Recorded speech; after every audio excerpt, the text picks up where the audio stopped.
Let's go! Mailbag from a ton of recruiting content this week. Oh my goodness, the visitor list was star-studded, and we're going to get to as many comments as we possibly can. Let's go! Versus he. It looks like Shemar Stewart is trending away from LSU. We can add another one to the list of out-of-state prospects that LSU has missed on. It frustrates me because Coach O's specialty is recruiting. Very interesting. So, look, Shemar Stewart is someone LSU really wants. They've been after him for quite some time. Early on in the process, there was a lot of people that thought Shemar Stewart was going to go from Florida to LSU. Now, he did have his visit. His assistant coach was with him. Here's the thing about five-star out-of-state prospects when it comes to LSU. Outside of members of the secondary, all the five-star out-of-staters LSU's gotten to LSU, they quite simply didn't pan out. It's pretty crazy. Now, that doesn't mean that you don't recruit out-of-state five stars. That's not what I'm insinuating at all. But keep in mind, a five-star recruit knows at all times that any program out there will interrupt their recruiting, open up a slot, do whatever they can to get them to that university. So those five-star recruits have the ultimate recruiting power. And there is a level of celebrity that goes with it. So, that's the thing. When you're a five-star recruit, you know in the back of your mind that you can go anywhere. And that is a lot of power to be given to a 16 and 17-year-old kid. Now, look, I'm all for that. I'm all for player mobility. I'm all for going where you want to go. I'm just letting you know what it's like to be a five-star prospect. Well, I don't know what it's like, but that's just the reality of the situation. Now, the thing is, if you don't land Shemar Stewart, guess what? He plays a position that you just happen to be unbelievably deep at. LSU is really deep on the defensive line, whether that is defensive tackle or defensive end. They brought in a massive, and I mean massive, defensive end haul in this last cycle, and that doesn't include the fact that they're also pretty young there. I know Ali Gay and Andre Anthony are your starters, but you still have B.J. Ojolari, Phillip Webb, Desmond Little, and, the new guys that are coming in, and that doesn't include in 2022. LSU's likely to land Quincy Wiggins out of the Baton Rouge area. They're likely to get Jamon Tapp. So you tell me if defensive end is just this absolute must-need position, and it's not. I wouldn't put too much stock in it. Shemar Stewart can go where he wants to go and probably be an All-American type of player. He is really good. But don't get it twisted. It's not the end of the world, especially if he does go to Ohio State or USC or somewhere outside the SEC. And one more thing about five stars, it is interesting how much time and resources it takes to recruit these types of players. And it's hard. You're taxing them every day. And, it's like, is it worth it? You do have to bring that up. And we did do a recruiting deep dive on whether or not five stars are worth it for the LSU program. You can obviously watch it. And we do a deep dive, and we show you the history of five-star recruits at LSU. So, I wouldn't get too caught up just with one player. Now, if Shemar Stewart played on the offensive line, where, if you ask who's a more important recruit, Shemar Stewart or Kelvin Banks, while Shemar Stewart is a higher-rated prospect and probably the better player, Kelvin Banks is also really, really good, and he is filling a gigantic hole on your team. So, yeah, I think I would prefer, a five-star offensive lineman over a five-star defensive end at this point.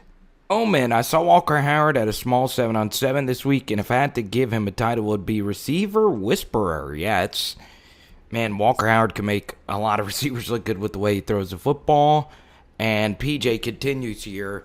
He likes nuts better than Walker Howard.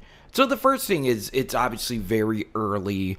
We haven't seen Walker Howard senior tape. What we do know, though, from our quarterback deep dive from a few weeks ago is that Garrett Nussmeier has some of the best statistics from an LSU quarterback recruit ever. Highest completion percentage of any LSU quarterback of the past 20 seasons from high school to the college level, and he did so at the highest level of the competition. And I do take some stock into how much you dominate in high school.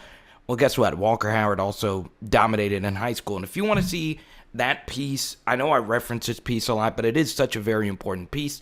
It's in the top right corner where I share the number one stat that predicts quarterback success. Now, this video, this comment is from our Jake Johnson deep dive. And what's fascinating about it is it also kind of became a Walker Howard deep dive. And it was ironic because one of the people that were snapping the football to Walker Howard in the 7-on-7 was Garrett Nussmeier. And I said in the video, it would have been nice to see Nuss go up against Walker Howard in this 7-on-7 setting. And I'm sure Nuss, who is well known for his competitiveness, I'm pretty sure he would have liked to have performed as well. And I'm not going to lie, I used to be one of these kinds of people that said Walker Howard for sure. His second season, he's going to take over the LSU quarterback room and be the guy. But I have grown on Garrett Nussmeier. The more I study on him, the more I speak to people who covered him in high school, I've grown on him. And I do think at some point Garrett Nussmeier will be the starting quarterback at LSU. Now, I still stand by believing that Walker Howard is the slightly better quarterback prospect up to this point. And I'm going to stand by that. I'm not going to shy away from predictions saying Walker Howard will lead LSU to a college football playoff, which we'll get to. It's going to be a little easier now. Still, though, this is going to be the big debate. And here's the thing. If Max Johnson is still around, these two will probably both have to sit the bench if Max Johnson continues his development as well. Because as many of you know, I also think Max is a really promising quarterback prospect as well. The difference, though, between Max, Nuss, and Walker Howard, and if you want to throw Miles Brennan in there as well, is Max is the only one of the quarterbacks that did not dominate in high school. His stats were good. They weren't spectacular like the other three were. So it is pretty fascinating to see. But in the two games we've seen of Max Johnson, they're pretty good for a true freshman quarterback playing with the skeleton roster. Shout out to Eli here, big Texas A&M fan. He's commented before, and look, I'm a little weird when it comes to Texas A&M fans commenting on the channel or just any fan base because I like it. I like hearing different perspectives here, and obviously Eli understands that Harold Perkins is a huge recruit for Texas A&M. And he's also a huge recruit for LSU from our Harold Perkins video from yesterday. And I don't want to go too deep into this because we spend so much time about Harold Perkins. He is special. But I want to talk more about Texas A&M. I do like what they're doing with Jimbo Fisher. Now, their recruitment of skill position guys and their lack of development there is pretty interesting. But what they've done in the trenches has been really special. I like the way that they've built offensive lines there. They've had some really good lines recently. They've recruited that position really well on both sides of the ball. And now that Texas A&M is starting to land some of these 5 stars, you saw last year what DeMarvin Leal did to LSU. I mean, he tore us apart. And he was a big reason why, like I said, when we did the full hour-and-a-half long film study where we broke down every offensive play LSU made in that game, the one thing that we saw consistently was, yes, LSU's offensive line stunk it up that game, but it was in large part due to DeMarvin Leal just tearing us up. And that was 1 5-star. And a guy like Harold Perkins could do that to LSU for 2 to 3 seasons. And that's why he's such a massive recruit for LSU, as much so to get him to Baton Rouge, but also to keep him away from potentially Texas A&M. So, you know, this is what I would say about Texas A&M and their fan base. Yes, they're easy to make fun of. Yes, they have a bunch of different traditions, but they're a really good program. And LSU needs to stay on top of the ball here because, you know, the Aggies have some good things going for them. It's pretty interesting because if you were to look at the SEC West last season, There were only two programs that really took a step back last season, and that was LSU and Auburn. The other five programs maintained their excellence or took a step forward, and Texas A&M is without a doubt one of those programs that took a step forward. So this next season's going to be huge because the West is so strong. David here, I'm not really concerned about a three-star player flipping. We can get someone better. So, David, it's not so much that Lucas Taylor flipped. It was the position that he played, offensive line, where LSU was looking to build depth. And, the timing of that, especially with the new offensive line coach in, is very fascinating. And we did a full film study on it. The Lucas Taylor tape from the camp wasn't all that great. Now, I also shared that those offensive line and defensive line drills give the defensive lineman such a huge advantage. But still, Lucas Taylor, it was not great. And, he's a prospect. He's got a mean streak. We talked all about this. I think he's, a very fascinating prospect. It puts a lot more pressure on LSU to land more offensive linemen. And I understand that they are, super excited, cloud nine level, getting Kelvin Banks and Cam Dewberry on campus and Julian Armella and a lot of really talented offensive line prospects. Well, if you don't land them, and your offensive line class ends up just being three guys from Louisiana, which hopefully Emory Jones does commit, it's not good. It's not good for the crop. So, yeah, I was concerned seeing Lucas Taylor's tape, knowing that he plays in a run-based offense, and he struggles so much in these pass drills, and these pass blocking drills. So, yeah, he wouldn't be he probably wouldn't even be ready year 2. He'd probably be ready year 3. But he does play a premium position. So, you should be, to answer your question, David, you should be a little concerned. But, if you believe Brad Davis and his recruiting and his offensive line coaching, you're going to believe that he lands some of these 4-star offensive linemen and potentially 5-star offensive linemen. So we'll see what happens there. Oh, boy. So, we get to the juice here. The 12-team model. Well, it's going to happen, and this is interesting. Some of the top teams will get a first-round bye, which will be a big deal, and teams will want to do well to get that. Just my theory. I could be wrong. Anyway, go Tigers. You know what's interesting about that part of it, LSU fan, is that you actually are wrong about that. Teams want the playoff game. They want to host a playoff game because it gives them an extra home gate. And that's where the economics of this whole thing gets fascinating, because the top 4 teams want that extra revenue. And it is unbelievable how much money a home game at LSU actually makes. And what's fascinating is LSU would be in a weird position because let's just say with the 12-team playoff. Okay, first thing is, and I might be showing you some comments from other viewers as far as the playoffs are concerned. I want as many different perspectives on this as possible. I don't like playoff expansion. I don't. I am a purist when it comes to devaluing the regular season. And I understand that so many people out there will say, well, only 4 teams have a chance to win the college football playoff at the beginning of every season. And this will expand. This will allow the group of 5, and it could help with group of 5 recruiting, and it very well could. That could be one of the few good things that come of this, where Boise State gets more exposure and they get more recruits or whatever. And I've heard those different arguments as well. But this does devalue the regular season. And a perfect example of this is Florida. So when Marco Wilson decided to toss the shoe, it cost LSU, or it cost Florida the playoff right then and there. That game was of immense importance, and Florida did not take it seriously. Florida rested Kyle Pitts when he probably was healthy to go. Florida was very undisciplined. They weren't put together. They weren't mentally strong that game. They had a lot of coverage bust mistakes against an LSU team that was mostly playing true freshmen and backups. And that is not an exaggeration, especially on offense.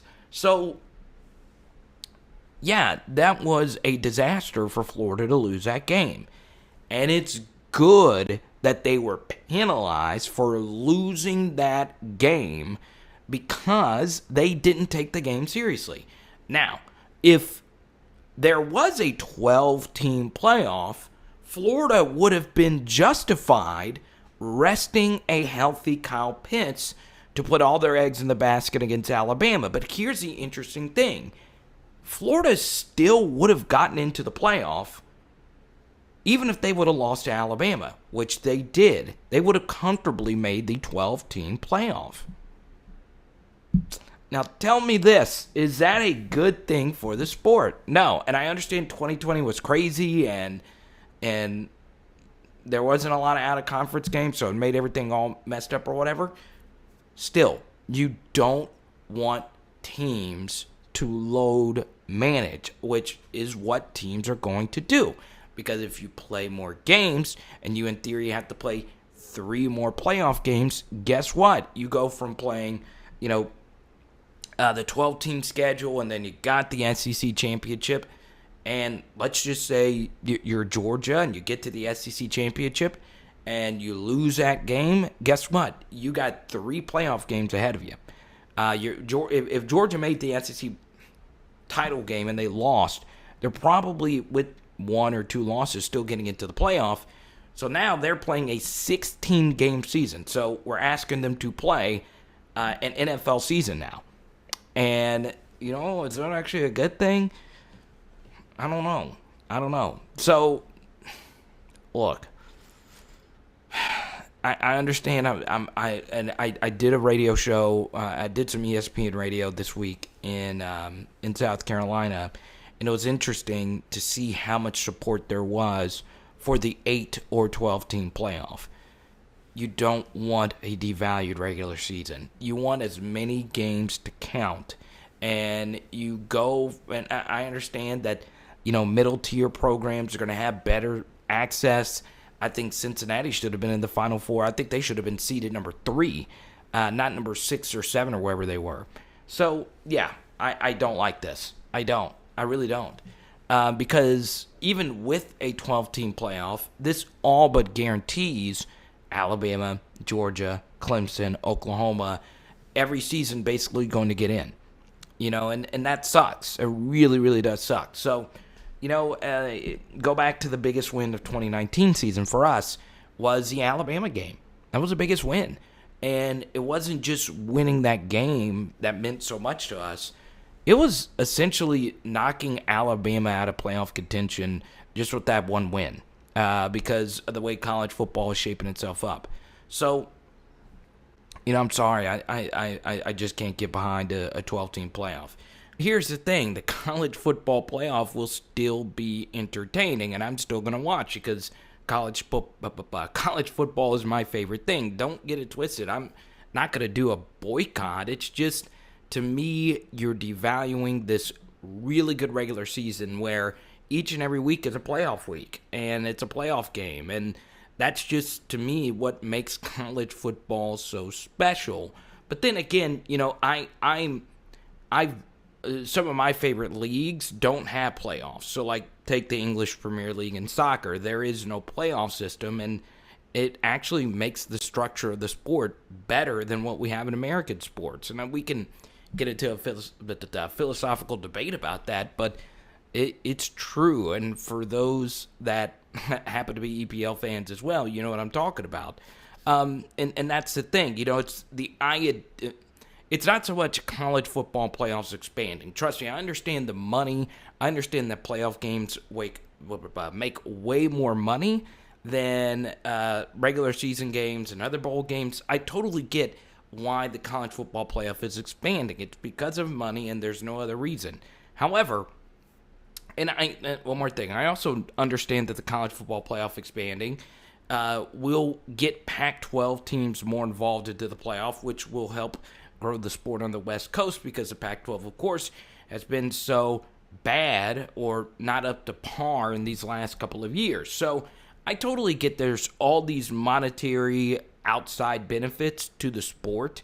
But once again, I'm a college football diehard. I love the way that the sport has such, scarcity when it comes to actual playoff slots. And I get it that there's going to be the same people that say, well, we have to expand because the same teams are all. Guess what? Those same teams are still going to be there. I mean, the same teams are still going to win. And, it's just the truth of the matter. So, yeah, it's kind of a weird thing. I know I am in the minority of college football expansion. I would like a 16 playoff. I think that would be a perfect number. But, once again, I understand. I understand making the money. I get it. So, yeah, this moment right here, Joey B on top of the shoulders, part of what made this so special for us LSU fans is because we hadn't beaten Alabama in so long. But it was also great to, pretty much cancel Alabama's playoff hopes right then and there. Hope you enjoyed this video today. Obviously, there's some content floating in your face. Live streams, you know all about that. It is Power Hour LSU. Boom!